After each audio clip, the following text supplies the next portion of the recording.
Hey yo, good morning Youth Empowerment family. My name is Daniel Bielak and this is the Youth Empowerment Podcast, and today on the show we got Cory Chadwick. Now let me tell you a little bit about Cory, but before I do that, I just want to say thank you to our sponsor of this episode, the Personal Greatness Project. The Personal Greatness Project is a mentoring program that is meant for teens to help them become their most confident selves, their most authentic, their most passionate, and to help them discover their passions, and really aligns with the Youth Empowerment Podcast. So that's why we are doing a little partnership. If you click the link down below, you'll be able to attend this 2-day conference. It is so amazing, and you will get 20% off the ticket prices with the code EMPOWERMENT. So if that interests you, if you want to discover your potential, discover your passions, become the teenage youth leader that you want to be, attend this conference and it'll help you get there. So without further ado, here is Cory Chadwick and I. We're talking about the education system, we're talking about opportunities, we're talking about how you can get involved in school in order to develop the skills that you need in order to be successful in life, because most people think that you shouldn't go to school if you're doing business. I'm kind of the opposite. I think you should go to school. It gets pretty crazy. This episode is super intense. We challenge each other, we have a discussion, and we try to bring as much value to you guys as possible. One thing that we also discuss is vulnerability and discussing our adversities and challenges and being able to get out of the rut that you might be in and explore your potential and then rocket that potential out to your success. And it's just such an empowering episode, so I hope from the bottom of my heart you guys enjoy it. Welcome back, Youth Empowerment family. Today on the show, we have Cory Chadwick. He's the founder of the Personal Greatness Project and is going to be speaking at the Ontario Student Leadership Conference. Cory, thank you for coming on the show. Daniel, thanks for having me, man. It's great to be here. So I gotta start off with this. I want to go in depth, like just dive right in. If somebody really knew you, what would they know? Somebody really knew me, what would they know? Oh, that's a great question.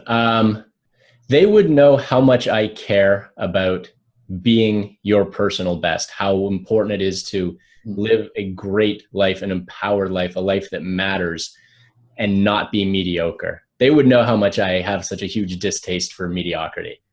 That's awesome. Yeah. and I believe that kind of going and getting into that greatness is the Personal Greatness Project. Could you describe a little bit about what that is? Yeah, it's a mentoring program. It's for teens and young adults to really help you give you that massive head start in life. So it really is about discovering and stepping into your personal greatness. It's big time about creating self-empowerment, resiliency, building confidence, and becoming leaders, the kind of leaders that we're capable of being, and really stepping into your greatest self, your authentic self. We're not talking about being somebody else or fitting into somebody else's box. We're talking about creating your own, being who you want to be, who you're capable of being, and becoming that person. But how do we start there? I presume it has some sort of, I presume we can't always control how we get there. Is there some sort of family influences? How do we get to being in control? Being in control generally, or being in control of your greatness? The first thing you got to do is commit to it. You've got to tell yourself that this is what you want and this is who you want to be, because it matters. I think it's really, really easy to get caught in thinking things are good enough and thinking that you're fitting in a way or doing things the way you think they're supposed to be done or the way things have always been done. And you're really just selling yourself short that way. So you've got to commit yourself to living the greatest life you possibly can, making the kind of impact that you want to make. And if you really commit yourself to it, that's your first most important step, because you're going to find a way to do it. Yeah. And that really ends up being a person's why. You know, Simon Sinek, ultimately, he said, it's so important that you start with why. And we both got to hear him speak at the previous Angel Summit where we met, or met again, I should say. And so I want to know, why do you do what you do? All right. So my why starts a long time ago. And I'm like you, I'm a big fan of... You're only 29 years old. Right? You're only 29 years old. I'm actually 39 years old. Yeah. I'm older than, so I have 10 more years to that. So one of the earliest things I remember was having a feeling in me that there was something about me that could be great. And I couldn't tell you what that was or how it was going to work itself out or how I was going to figure it out. None of that. But I had a feeling that there might be something there, that I might have a talent for something or a gift for something. And that feeling always stuck with me. And I always just assumed that I would figure out what that is. There was no pressure on me when I was young. But the older I got, and especially when I got into my teenage years, this was really big. I started feeling like I didn't have anybody I could talk to about that. I didn't have anybody I could really talk to about what was going on in life. I mean, it's tough at that age, right? You're trying to figure out who I am, how I fit in, where I'm going, what's important to me, what kind of life I want to live. You're trying to choose your future here, university and all that sort of thing. And I just felt like there wasn't anything there that was going to help me strive to be anything more than a good version of mediocre. That was really frustrating to me. And I could tell that that was frustrating to other people, especially, you know, friends of mine who had a ton of potential and people that I knew. And so, you know, going on in my life, and it wasn't easy growing up. My parents were on again, off again, on again, off again, on again, off again. And that can really play with you. That can mess with your head.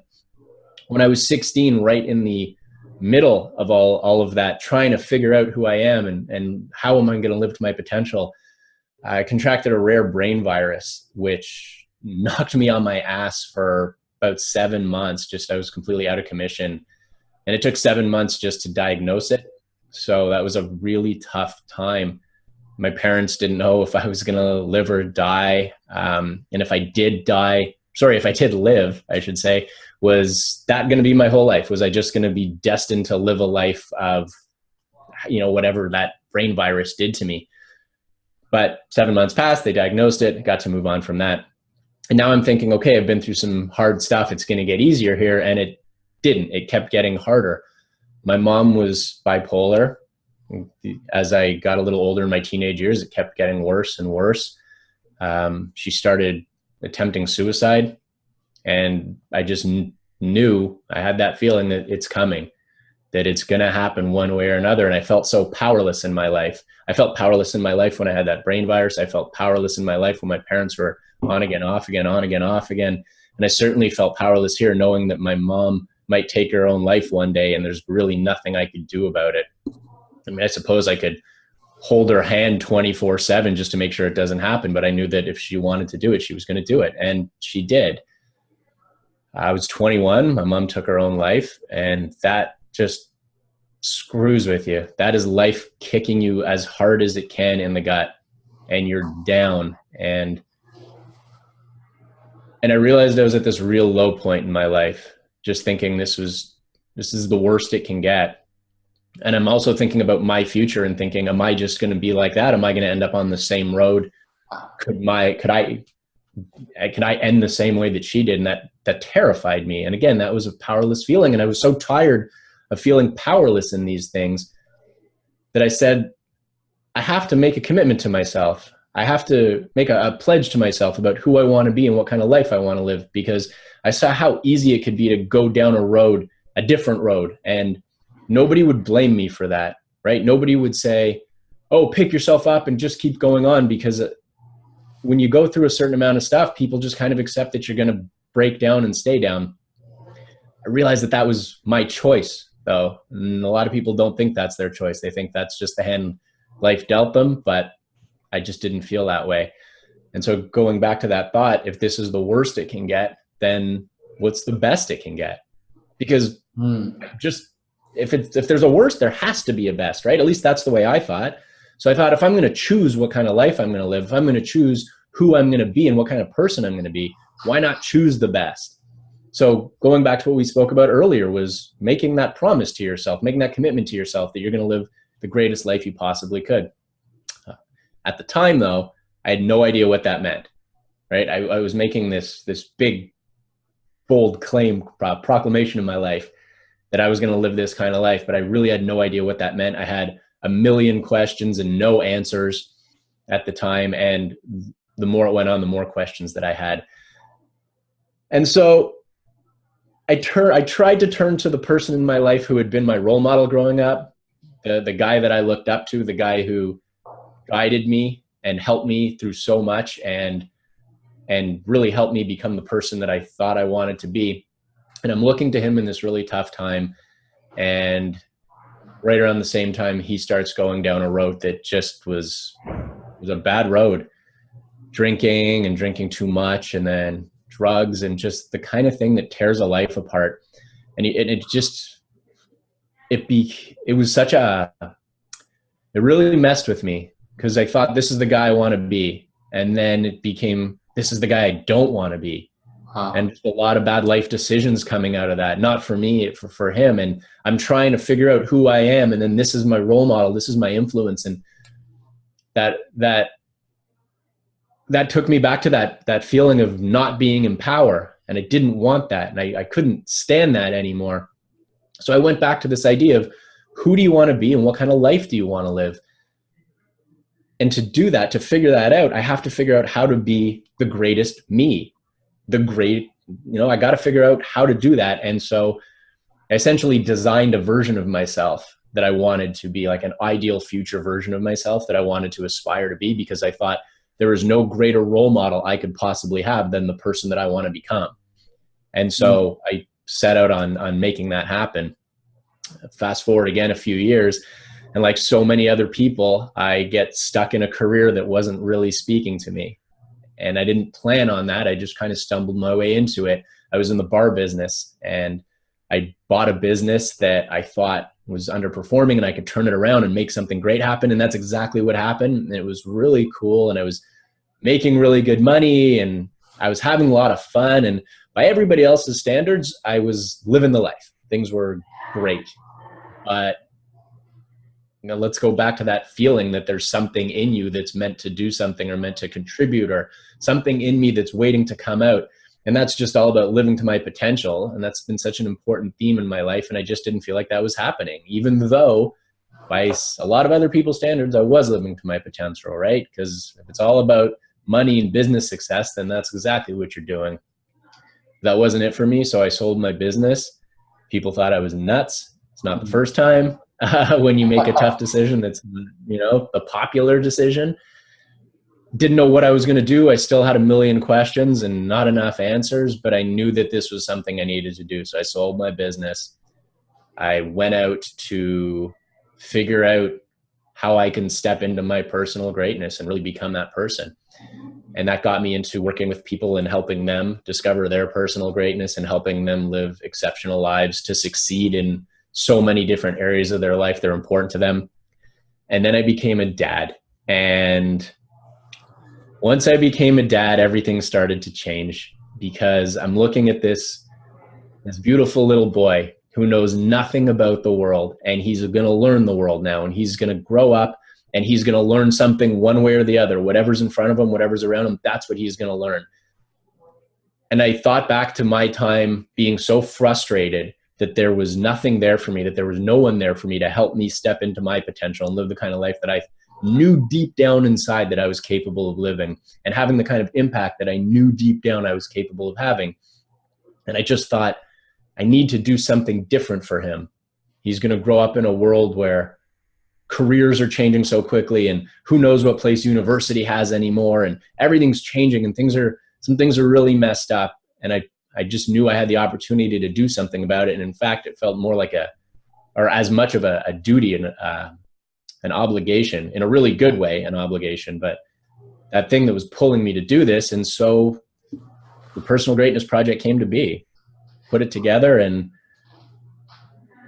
I love it. I'm so proud of it. I'm so grateful that this is here now, and that it can impact teens and young adults the way it needs to, the way they deserve it, the way they deserve it to be able to impact them. The opportunity is there for them to be who they want to be. And firstly, let me just say, I'm so thankful that you feel that you can be vulnerable enough to share that message and share your story, because it is so important. Because there are a lot of people, there are a lot of youth especially, that are going through tough times, that think they're at the bottom of the bottoms, and then they realize that there's 3 more bottoms after that. Yeah.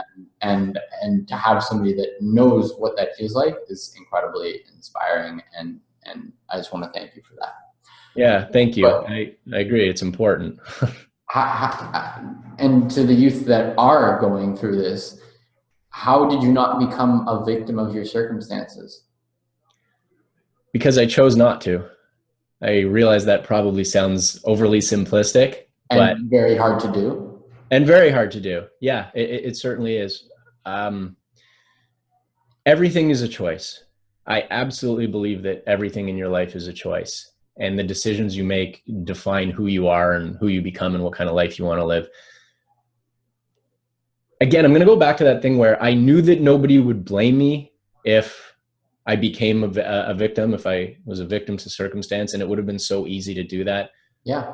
But I had to take a step back and say, if you picture your life, if you picture the type of things you might want to accomplish or the kind of person you want to be, is that person a victim?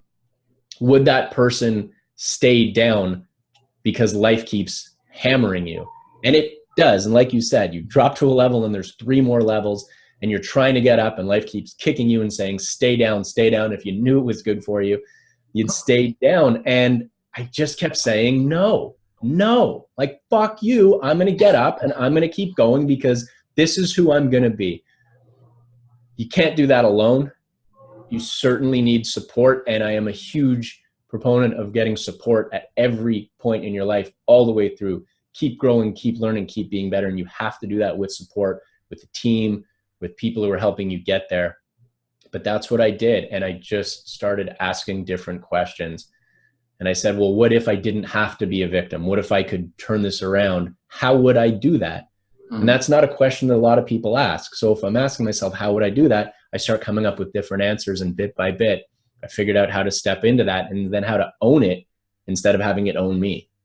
Yeah, I did an interview with Michael Hyatt, one of the dragons from Next Gen Den, and he said to me, Daniel, it's not about one leap or one bound or one big decision that you make. It's a 20-mile journey, and every step is working towards you accomplishing that goal. Yeah, I completely agree with that. Yeah, sorry, go on. And so, although you were able to reach out and ask questions and start going yourself onto that solution, I'm sure that kind of we all sort of, even though I know that I have this passion and I have the podcast and I know where I want to go, I get distracted. Yeah, for sure. I get off target, or I aim a little differently. And as you know, being an entrepreneur is kind of like this. There's no like, oh yeah. So when those tough times and when those challenges happen and when those distractions come, what keeps you on course? So I'll admit that I used to get knocked off course quite a bit because, like you said, it happens. Life happens. You don't plan for the crap that life throws at you. Sometimes it just happens, right? And so it's easy to get knocked off course. And then, look, now I'm married and I'm a dad, so I've got that. It's not just about me anymore. You've got all these things that you got to answer for and bills to pay and yada, yada, yada. I think if you can take a step out of your right here, right now, if you can take a step out of what's going on just today, and you can try to step back and look at the big picture. And the something that I always do that this really keeps me on track is I fast forward to the end of my life and I pretend that I'm sitting there on my deathbed. So I'm done and all I'm doing is reflecting. And I look back and I say, can I say that I lived a kick-ass 10 out of 10 life? Or do I have a bunch of regrets and a bunch of what ifs and thinking, oh, if I only took my shot, if I only tried to live to my potential, if I only let myself be great instead of hiding behind being scared or anything that got in my way or blaming adversity and things like that. If I cannot say definitively that I lived a 10 out of 10 life, then I'm doing something wrong. And I need to change that, because that's the only thing that really matters. Because as you're living that 10 out of 10 life, it's not just you lived it at the end of your life, you're living it the whole way through, but you've got to be committed to doing that with your life. And so by doing that, that keeps me on track, because I know that if I quit, I know that if I stopped going after my purpose, I know that if I stopped trying to be who I'm capable of being, that I would get to the end and I would just look back with regrets. And I would always wonder, what if you just leaned into it? What if you let yourself be that person and owned it? What could have happened? And I can't stand the idea of wondering what could have happened. So that might be my biggest driver of everything and the thing that keeps me on track. You said that, you know,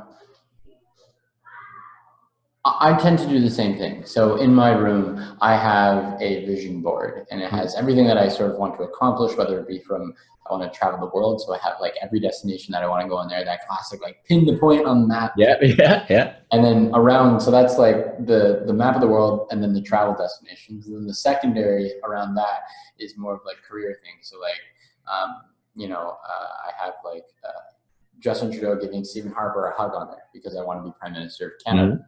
Or I have the Empowerment Pot, I have Gary Vaynerchuk up there, magazine covers, all these different things that I want to achieve, and nice cars, nice houses, etc. I want to live a life of abundance. And I think having vision, having goals, and kind of asking the right questions. Okay, how do I achieve this? What kind of person do I have to be? When you sort of told yourself, this is the person I need to be in order to accomplish this, that really changes your mindset. Right? Yeah. And allows you, as you would say, to step into your greatness, to actualize your potential, the thing that was inside of you. Right? But it's hard to not only to start to think like this, but it requires a lot of risk. And currently, I'd like to say that you're 29 because that's the way you look, but you're 39. And being 39, that comes with a lot of different challenges, because you have a lot of commitments. You have a kid and wife, all these different things, family, and youth may not have those commitments. Youth may have a school, but we're not in the real world, right? Per se. And so what I'd like to know is, why do we need to take more opportunities? Why do we need to take more risks? And why do we need to start grabbing those opportunities so we can step into our actual selves? Yeah, that's a great question. You need to because you can. And you need to because if you don't start now, you may not ever do it. There's way too many people who went to university, got a job doing what they think they were supposed to do.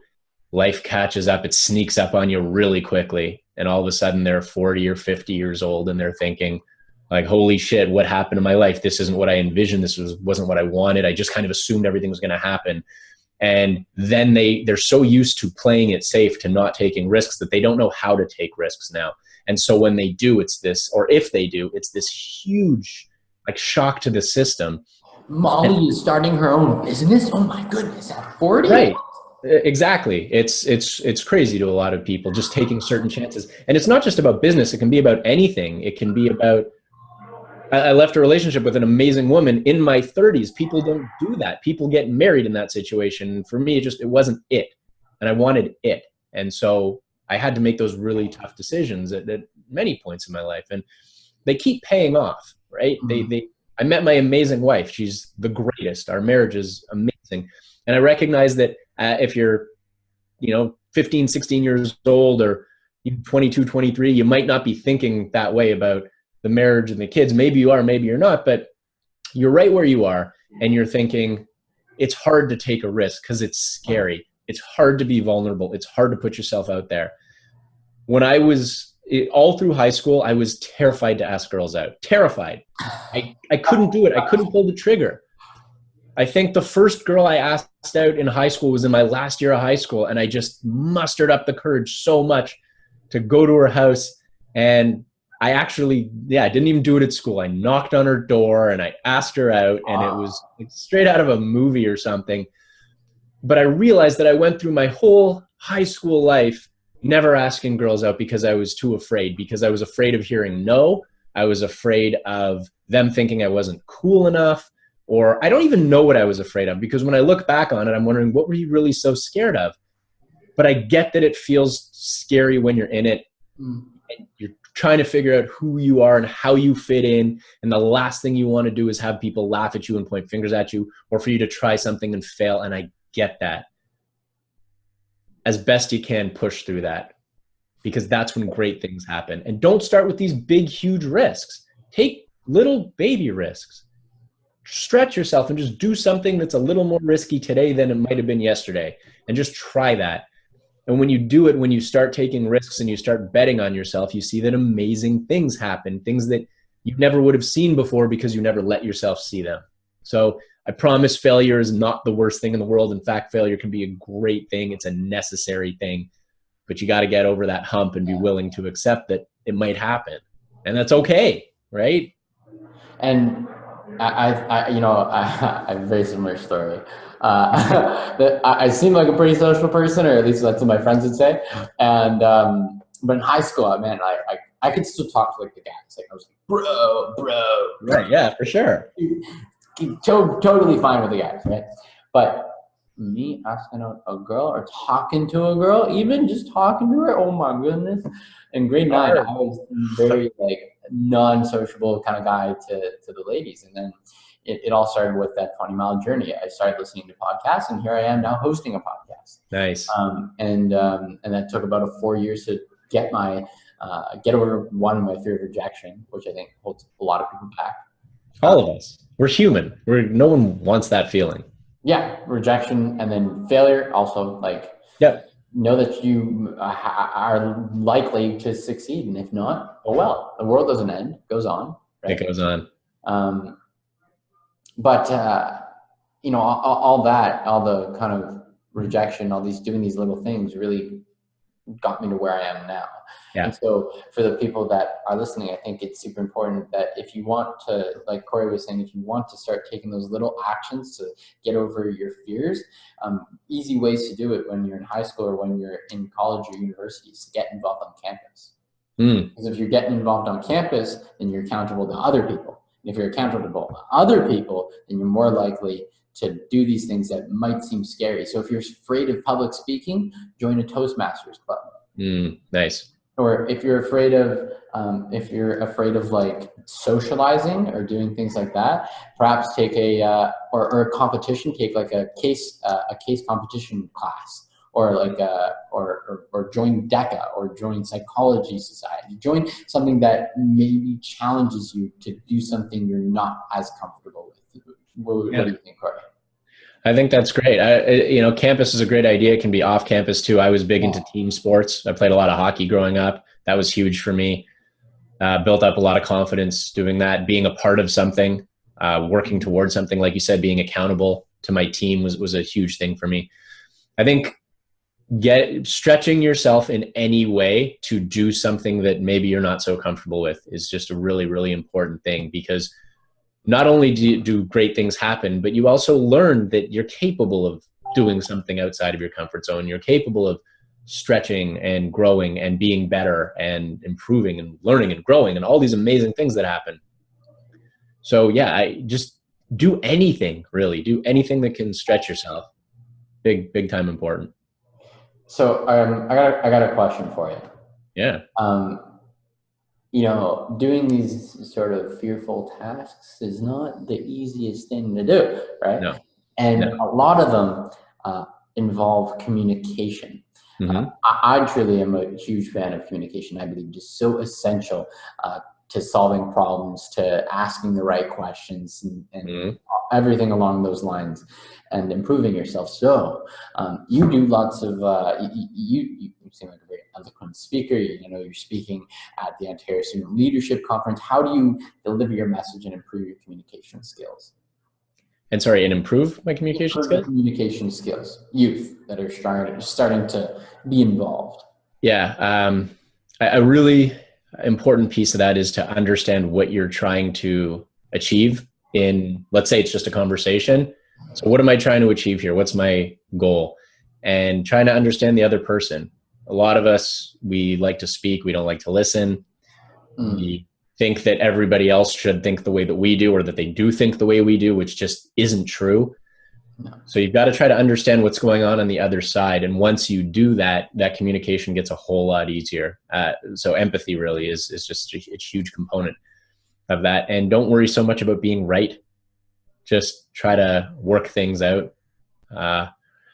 It's really big to understand who you are, who the other person is, or the other group is, what they're about, what they're trying to achieve, what you're trying to achieve, and bridging that gap. Not about being proud, not about, again, needing to be right, but about accomplishing something in that conversation or that interaction or a course or a program or whatever it is. That's little things like that, just a little shift in headspace will get you on the right track. Do you believe that what you said kind of inspired a little thought in my head, and I just sort of thought about how there's a lot of misconceptions about youth, and there's a lot of false pretenses and stigmas around Generation Z and millennials. And I was just wondering,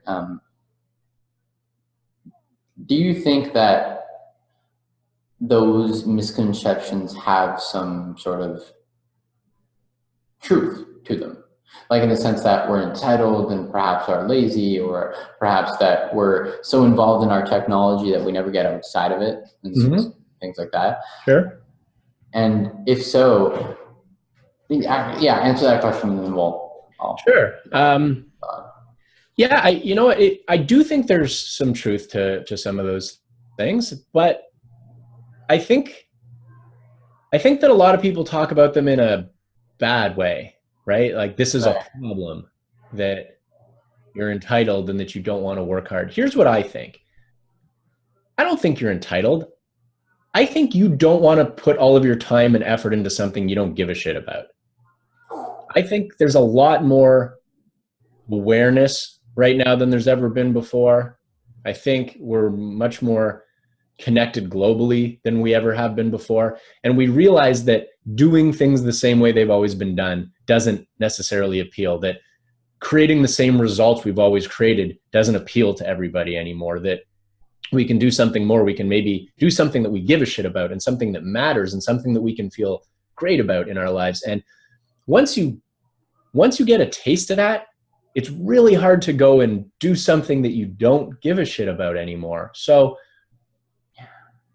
I think that a lot of people say that there's an entitlement there because you graduate school, you go get a job, and then you think, I want to work my way to the top, or I just want to be at the top. And yeah, so maybe there's a little bit of entitlement there. But there's a problem systematically, right? If you're taught in high school that if you study hard and you get into a good school and you keep busting your ass and you get a degree, then the world's your oyster. And that is just not true anymore. And anybody who's graduated university anytime recently or college recently knows that that's not true. In fact, this morning I was at the grocery store picking up some, milk and stuff and whatever. And I just got chatting with the guy who owns the place. And he said, you wouldn't believe the huge stack of resumes I have in here from people with university degrees who can't get jobs. And I'm not surprised at all because I know that to be true. So is it an entitlement? Is it a laziness? Or is it just, I expect more of my life than this? And I want more from my life than this. I think the entitlement piece comes into if you're expecting someone else to hand it to you and give it to you. And I fully appreciate that you might feel like you got screwed or duped or something because you did things the way you were supposed to do it and it didn't result, or it didn't create the results that you want. And I promise you, that's not just you. That's not just you in high school or you in university or just a recent graduate now. That is people 20, 30, 50 years older than you who all thought they did things the way they were supposed to do them. And then they look around in their life and they say, why aren't I happier than I am? Why am I in a career I don't care about? Why is my marriage falling apart? Why is my relationship with my kids and my friends terrible? Or whatever it is, it's just, or not even terrible, just mediocre. Yeah. You're not wrong in wanting more for your life. You're not wrong in expecting more for your life. Where you might be wrong is in thinking that someone's going to hand it to you or that somebody owes you something, because you have to work for it. But you said perhaps that there's a system that might have been flawed. Are you referring to like the education system? And if so, why do you believe it's flawed? Sorry, I missed that last question. And if so, why do you believe that the education system is flawed? Well, I think you have to just go back to what it's set up for, right? Generally speaking, this was set up to get you a job in the industrial time. Go work, get a job, and you're good. You're set. That's all you need for life. Get a married, kids, mortgage, retire, die. Like, that's your life. I'm certainly not an anti-education guy, and I'm not an anti-establishment guy or anything like that. I'm disappointed that high schools and universities haven't caught up to where they need to be right now. So let's stop teaching things that we can just Google. When these education systems were built, right? When these education systems were built, we didn't have Google. We didn't have lots of things. This is way before my time. We didn't have any of that stuff. But now we do. So you don't need to teach me where something is on a map. I have Google Maps.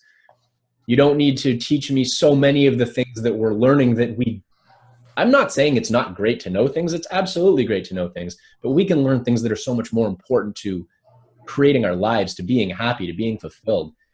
And what you're seeing now is anxiety is so much higher than it's ever been. Stress is so much higher than it's ever been. Suicide rates. Like, we're talking about some serious stuff here. Yeah. So forget mediocrity. We're talking about things going down a really bad path, a really scary path. And then you've got people who come out of school and they're wondering, what the hell am I going to do? And even to get into those programs in college and university, maybe when I was in high school, you needed 80% to get into it. Now that same program, you need 95 to get into it. So you're busting your ass even more to get into a program that's going to give you way less. And it doesn't prepare you for life, and it doesn't prepare you for the world. But now you're in debt thousands and thousands and thousands of dollars for something that you thought you needed to do, that you were supposed to do. That bothers me. That is disappointing to me. And that's why we need to take advantage of the opportunities and research and take risks, and so that we don't end up falling victim to this and don't be the victim, but take control of our own greatness, take control of our own lives. Yeah. That's why I think things like, humbly, I think that things like the Youth Empowerment Podcast and things like the Personal Greatness Project are two things that you should take advantage of, because there are ways to step out of this education system that might be not building you up to be your best self. So I want to know, if you could redesign the education system in Canada, what would that look like to you? If I could redesign it. All right, I'm not an expert on traditional education here, so I'm going to give you my best answer. Your 2 cents. I would make so much more of the education system about learning how to ask questions and challenge ideas, learn how to figure out who you are and what makes you tick, to teach you how to deal with real life stuff like adversity, like failure, like risk-taking, to teach you how to understand your emotions, how to ask for help, how to figure out what your next steps are, all the things that can lead to greatness, not mediocrity. I think that, look, it's tough. You've got a high school class that might have 30 plus students in it. You've got university lectures that are classes that have thousands of students in them. You can't cater that education to that one person, because you've got to take care of everybody. And generally what happens is you've got to cater to the weakest link. You've got to make sure that that one person or two or however many people aren't falling behind. But what happens to the people at, the middle and the top, the people who want to excel, especially the people towards the top? If you want to excel, that's there for you. I think that we need to pay more attention to that, and not just academically. I think we need to teach real life and prepare people for real life. The better we can do that, the more people will thrive in the world, the more they'll be successful and happy and fulfilled and live purposeful lives. They'll make their marks on the world in ways that are business related and in ways that aren't, but they're going to live a life they can be proud of. Those are the kind of steps I think we need to take. But that means taking a step back from the way it is and looking at the way we need it to be, and not, I understand that this is not an easy thing to do. Education system is in a long established bureaucracy, and that those things, the wheels move slowly. And I know that they're trying, but I think you can just look at what you need to create and make it happen. Do what you're telling, do what you're preaching. Like, start at the end goal, work your way back. Work your way back and figure out how to get there. And not accepting that we can't do this. You can absolutely do it. You just have to figure out how.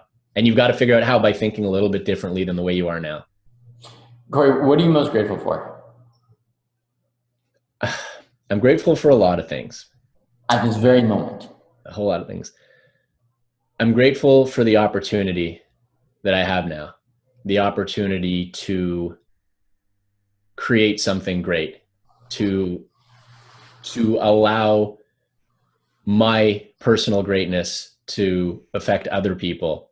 So as I grow into mine, as I step into mine, my biggest gift to you is that I can help you discover yours and step into yours. And as you do that, amazing things can happen in your life, in your community, in the world. So I'm super grateful for that opportunity, to be here where I am right now, to be creating the Personal Greatness Project, and for the people who are rallying behind this, seeing how amazing it is, seeing how important it is, and who want to be a part of it. I'm grateful for all things about that. That extends to a lot of things. And I'm super grateful for the path it took me to get here. Yeah. Not just the good stuff. I'm exceptionally grateful for all the adversity, all the hard times that I've been through, because they've made me who I am. They've created this version of Cory, and it's this version of Cory who's going to keep moving forward and keep making things happen. Cory, if people want to reach out to you, or if they want to get involved and sign up and attend the Personal Greatness Project and discover their potential, how do they get involved with that, and how do they get in touch with you?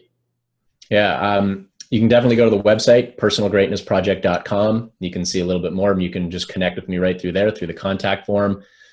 If you want to bring the Personal Greatness Project to your school, maybe to your student council, to your sports team, your club, whatever, that's a great thing to do. Get in contact. We'll figure out a way to bring that to you.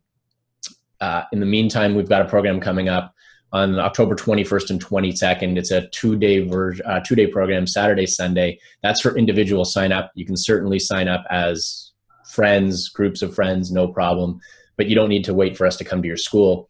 Jump on that. I strongly encourage you, if anything that we've talked about today is speaking to you or hitting a chord with you, register for the Personal Greatness Project 2-day program. Again, that's October 21st and 22nd. It's in Toronto. It's going to be awesome.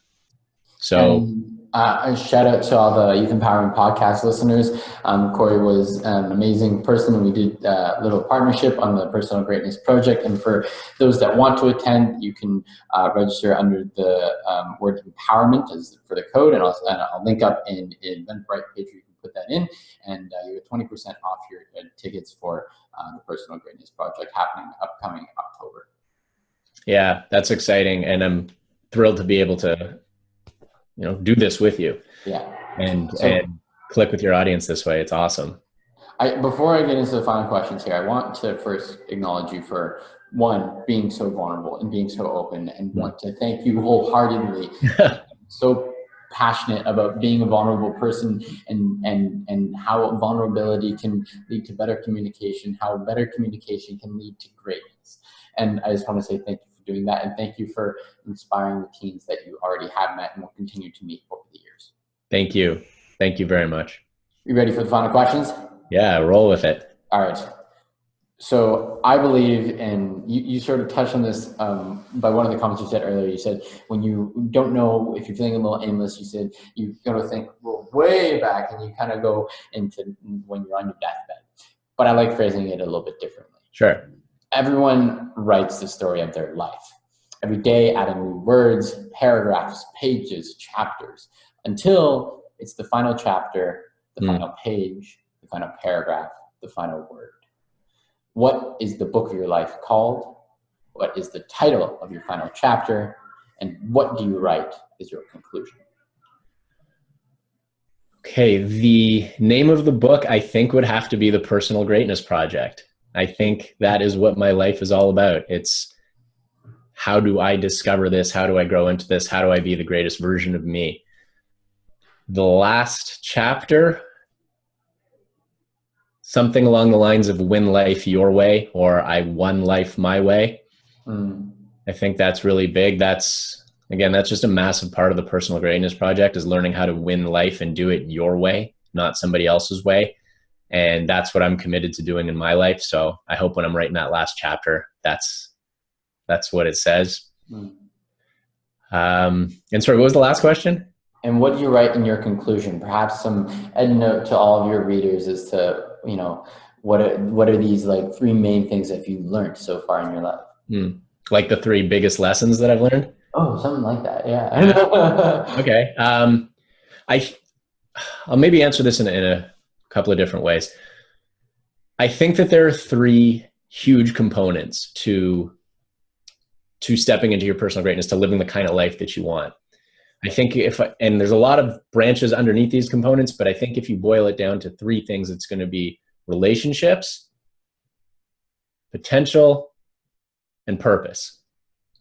So relationships, so important. You're not going to do this alone. You're not going to live under a bridge somewhere and be some sort of a hermit. You want people in your life. You need people in your life. We need to be connected to people that we care about, to people that we love, family, friends, your community, your people who care about the things that you care about and want to work towards the things that you care about, your team. Relationships are just so, so important.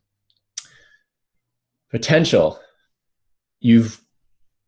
I really feel like if you're not living to your potential, and maybe you don't know what that is yet. In fact, you probably don't know what that is yet. And that's plenty cool. In fact, if you already did know, I'd tell you, you're probably, you're going to learn something different along the way. But committing to living to your potential, because again, I go back to that, no regrets, no what ifs. I don't want to ever wonder who I could have been or what I could have done. So living to your potential, however that plays out for you. And that may very well not be the way that you're thinking about it now, or that maybe parents or teachers or the system is telling you potential. This is what potential is. It could be anything, and it's going to be yours. So that's a super important thing. And purpose. And purpose ties a lot into potential, because I really believe that if you are living to your potential, you're going to be living with purpose. What are you here to do? Why, who are you here to be? What kind of a life do you want to live? Are you here to be another cog in the wheel and just pay your bills and die? Is that what speaks to you? Or are you going to leave this world even just a tiny bit better than it was when you came into it? If you can do that, if your life matters, that's purpose. That's purpose. And live your life with intention, not just whatever happens, happens. It's, let's give a shit about why we're here and who we want to be. Those 3 things are massively important. And within those, there's a whole bunch of lessons that come into that. But that would take up another 45 minutes. Yeah, it could. If I could leave you with maybe one piece of advice on all of that, on how to figure all that out, is to take full 100% ownership for your life. No excuses, no what ifs, no could have beens, no it's not my fault, or I'm just unlucky. It's none of that. You own it. This is your life. Nobody owes you anything. No one's going to give it to you. You have to make it happen. And if you own your life, you are capable of creating amazing things. That I promise you. Cory, I only got one question for you. This is the Youth Empowerment Show. What is your definition of empowerment? Owning your life. Owning your life. Yeah, if we think about just science, like basic cause and effect and physics, being the cause of your life instead of at the effect of it, being the cause or the reason something happens, instead of being at the mercy of everyone and everything else. It's own your life. That's empowerment. That's empowering. Cory, thank you so much for coming on the show. Daniel, thank you for having me. This was great. I hope you guys enjoyed that episode with Cory Chadwick, and be sure to click all the links in the description to get your 20% off discount to the Personal Greatness Project with the code EMPOWERMENT. And if you enjoyed this episode, be sure to click that share button, smash that share button, and share it to all your friends and family, and so that they can help themselves in discovering their passions and authentic selves, and we can all live happily ever after. Right? Young? No, but in seriousness, I appreciate all the help, and and everything that this community offers. So I just want to say thank you so much, and I hope that you go empower the world.